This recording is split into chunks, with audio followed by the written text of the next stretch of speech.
All right, boys and girls, today we're going to show you how to do the correct abdominal crunch. So when you get into 5th grade, you have to do a test like this.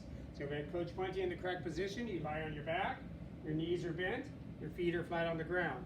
When he does his crunch, he's going to come up and his arms are going to stay, or his hands stay on the ground. He only comes up 4 inches. Doesn't have to go all the way up to his knees.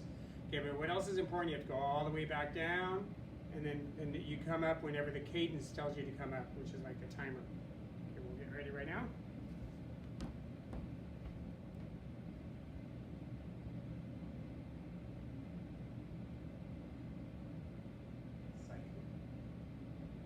Down 2, Oops, sorry. up, down 3, up, down 4, up, There we go.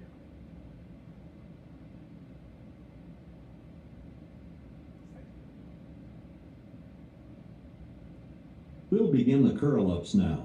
Ready? Begin.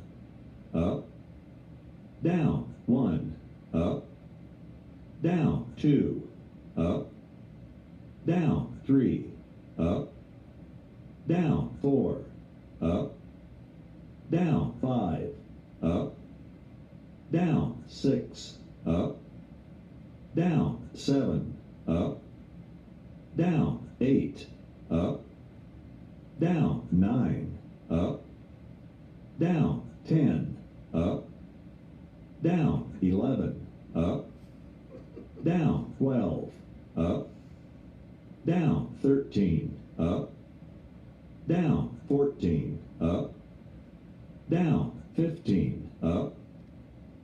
All right, so if you made it to 15, then you would be passing your 5th grade test. You can go all the way up to 75. So don't just stop at 15. You want to get as high as you can go, because in 7th grade you have to do even more. All right, good luck.